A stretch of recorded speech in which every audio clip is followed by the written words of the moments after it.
एक गांव के परिवार में सीता देवी अपनी दो बेटा और बहू को लेकर साथ रहती थी। बड़ा बेटा संतोष और उनका पत्नी मीरा और छोटा बेटा प्रधान। उन लोगों का एक सुखी परिवार था। ऐसे ही एक दिन सब लोग एक साथ बैठकर बात कर रहा था। माँ, प्रधान का शादी का उम्र हो गया है। अब उसका शादी कराना होगा। हाँ, ये तू सही कह रहा है संतोष। हाँ देवर जी, तुम्हें कोई लड़की पसंद है तो अभी बता दो। अरे नहीं भाभी, ऐसा कोई बात नहीं है। फिर शर्मा क्यों रहा है? अरे आजकल का जमाने में ऐसा होता है। अगर तेरा कोई पसंद का लड़की है तो हमको बता दे। अरे भैया सच में ऐसा कोई बात नहीं है। तो फिर प्रधान के लिए लड़की देखना शुरू कर दो माँ। हाँ, मैं तो देखूंगी, लेकिन तू और बहू भी देख। ये सब बात उनका घर के नौकरानी आशा देवी बगल में खड़ी होकर सुन रही थी और वो मन ही मन कह रही थी, अच्छा, यहाँ शादी के बारे में बात हो रहा है। अगर मैं मेरी बेटी की शादी इस घर में करवा सकूं तो मेरी बेटी की जिंदगी खूबसूरत हो जाएगी और मेरा चिंता भी दूर हो जाएगा। आशा देवी की बेटी थी नीति। अगले दिन सुबह आशा देवी सीता देवी के पास गई। मालकिन, आपको एक बात बताऊं? हाँ, बोल। आप अपना छोटा बेटा के लिए लड़की ढूंढ रहे हैं, इसलिए अगर आप उसका शादी मेरी बेटी से करवाओगी तो अच्छा होगा। दरअसल मेरी पति के मौत के बाद से मैं काम करती हूँ सिर्फ दिन में 2 बार खाने के लिए। मुझे अपनी बेटी की शादी के लिए पैसा कहाँ से मिलेगा? अब मेरी बेटी की शादी का उम्र हो गया है, लेकिन अब तक उसकी शादी नहीं होने की वजह से पड़ोसी ताना सुना रहे हैं। इसलिए आप अगर मेरी बेटी को इस घर में बहू बनाकर ले आएंगे तो एक गरीब परिवार का भला हो जाएगा। ठीक है, प्रधान को आने दे, फिर सबसे बात करके तुझे बोल दूंगी। हाँ मालकिन, इसमें कोई जल्दबाजी नहीं है। सहमत हो तो कह दीजिएगा। हाँ, मैं कल ही तुझे बता रही हूँ। उस रात जब सब एक साथ बैठे थे तब मुझे तुम लोगों को कुछ कहना है। हाँ माँ, बोलो। सीता देवी आशा देवी की बात सबको बताई। ये तो बहुत अच्छा बात है। इससे अगर कोई गरीब लड़की की भलाई होगा तो बहुत अच्छा होगा। हाँ, और हम सब तो प्रधान के लिए लड़की ढूंढ ही रहे थे, लेकिन प्रधान, इसमें तू सहमत है? तुम लोगों को जो अच्छा लगे वही करो, इसमें मेरा कोई प्रॉब्लम नहीं है। किसी को प्रॉब्लम नहीं है तो चलो अब शादी का इंतजाम करते हैं। प्रधान के शादी का 2 महीने बाद। नीति, अब तो घर पर कोई काम वाली नहीं है, मुझे ही सब कुछ संभालना पड़ती है, तो तुम आओ और मेरे साथ काम करके काम सीख लो। भाभी, ये सब तुम क्या बोल रही हो? मैं काम करूंगी? क्यों? मैं इस घर में काम करने के लिए आई हूँ। अब मैं घूमूंगी, खाऊंगी, शॉपिंग करूंगी, स्किन केयर करूंगी। तुम्हें क्या लगता है मैं ये सब नहीं करके घर का काम करूंगी? रहने दो बड़ी बहू, इस घर में उसकी नई नई शादी हुई है, इसलिए वो काम नहीं करना चाहती है। कुछ दिन बीत जाने दो, सब ठीक हो जाएगा। ऐसे ही थी नीति।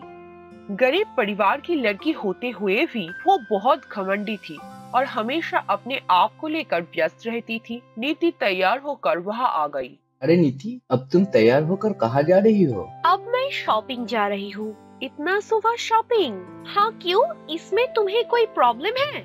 नहीं बहू, किसी को प्रॉब्लम नहीं है, बस जल्दी घर लौट आना। लेकिन नीति देर रात घर लौट आई। तब लोग ड्राइंग रूम में बैठकर नीति के लिए इंतजार कर रहा था। इतना देर तक तुम कहाँ पर थी नीति? मैं मेरे फ्रेंड्स के साथ पार्टी में थी। ये सब तुम क्या बोल रही हो छोटी बहू? छी नीति, ये तुम कैसे कर सकती हो? हमारा घर का बहू पार्टी नहीं करती है और इतने रात तक घर के बाहर भी नहीं रहती है। रहने दे प्रधान, उम्र कम है इसलिए गलती कर दिया। वो और कभी ऐसा नहीं करेगी। अब बहुत रात हो गया, सब लोग सोने जाओ। इस तरह दिन बीत रहा था। नीति को कोई कितना भी समझाने की कोशिश करे, लेकिन वो किसी की नहीं सुनती है। वो हर काम अपनी मर्जी से करती थी। ऐसे ही चलते चलते एक दिन मीरा की तबीयत खराब हो गया। तब छोटी बहू, आज तो बड़ी बहू बीमार पड़ गई, इसलिए आज अगर घर का काम तुम कर दोगी तो अच्छा होगा। अरे नहीं नहीं माँ जी, ये सब काम मैं नहीं कर सकती। भाभी बीमार है तो आज घर का काम आप ही कर लीजिए। कोई चारा नहीं देखकर सीता देवी को ही सारा काम करनी पड़ती है। प्रधान ऑफिस से घर लौटकर देखा कि सीता देवी रसोई में खाना पका रही है और नीति घर पर फोन लेकर बैठे हैं। तब ये क्या कर रही हो नीति? माँ इस उम्र में घर का सारा काम कर रही है और तुम बैठकर फोन देख रही हो। हाँ, और क्या ही करूँ, मैं जाकर काम करूँगी? नहीं नहीं, मैं ये सब काम नहीं कर सकती। तुम्हें पता है कि मुझे अब कितना जगह पर जाना पड़ती है। मुझे क्लब, बड़ा बड़ा पार्टी में जाना पड़ता है और ये सब काम करने से मेरी स्किन खराब हो जाएगी। छी नीति छी, तुम जैसे लड़की को जिंदगी में पहली बार देख रहा हूँ।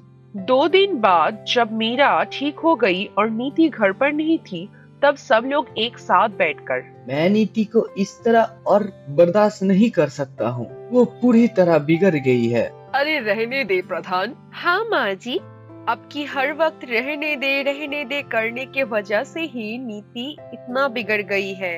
अगर ऐसा ही चलता रहेगा तो मैं इस परिवार को एक साथ कैसे रखूंगी?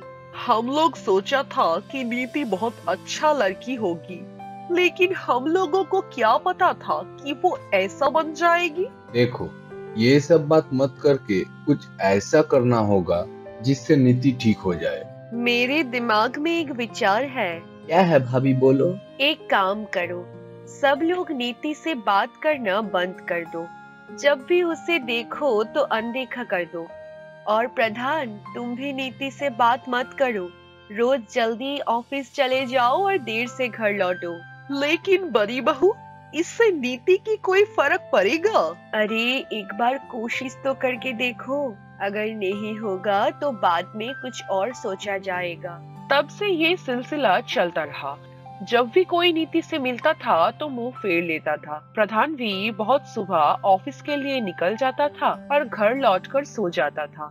नीति से एक भी बात नहीं करता था। ऐसे ही एक दिन सब लोग खाने के टेबल पर बैठे थे, तब नीति वहाँ पर आई। अरे महारानी आ गई है, चलो चलो सब लोग चलते हैं। महारानी की खाना हो जाने के बाद हम लोग आकर खा लूंगा। सब लोग उठकर चला गया और नीति दुख भरी आंखों में वहाँ खड़ा होकर रह गई। फिर एक दिन नीति प्रधान को बुलाया, लेकिन प्रधान बिना सुने चला गया। तब मेरी गलती की वजह से सब मेरे साथ ऐसा कर रहा है। सब ने मुझे बहुत प्यार दिया था, लेकिन मैंने ही बार बार उनका अपमान किया, इसलिए मेरा ऐसा हालात हो गया है। मैं ही इस परिवार से अलग हो गई। नहीं नहीं, अब मुझे माफी मांगना ही पड़ेगा और खुद को सुधारना पड़ेगा। सब लोग एक साथ बैठे थे और वहाँ नीति आते ही सब लोग उठकर जा रहा था। तब रुक जाइए, आप लोग एक बार मेरा बात तो सुन लीजिए। क्या बोलना है, जल्दी बोलो। आप लोग मुझे माफ कर दो। मैं अपनी गलती के वजह से सब कुछ खो दिया हूँ। आप लोग मुझे ठीक करने का बहुत कोशिश की, लेकिन मैं किसी की नहीं सुनी। अब से मैं खुद को पूरी तरह बदल दूंगी। प्लीज मुझे माफ कर दो। ठीक है नीति, हम लोग तो बस यही चाहते थे कि तुम्हें अपनी गलती की एहसास हो जाए।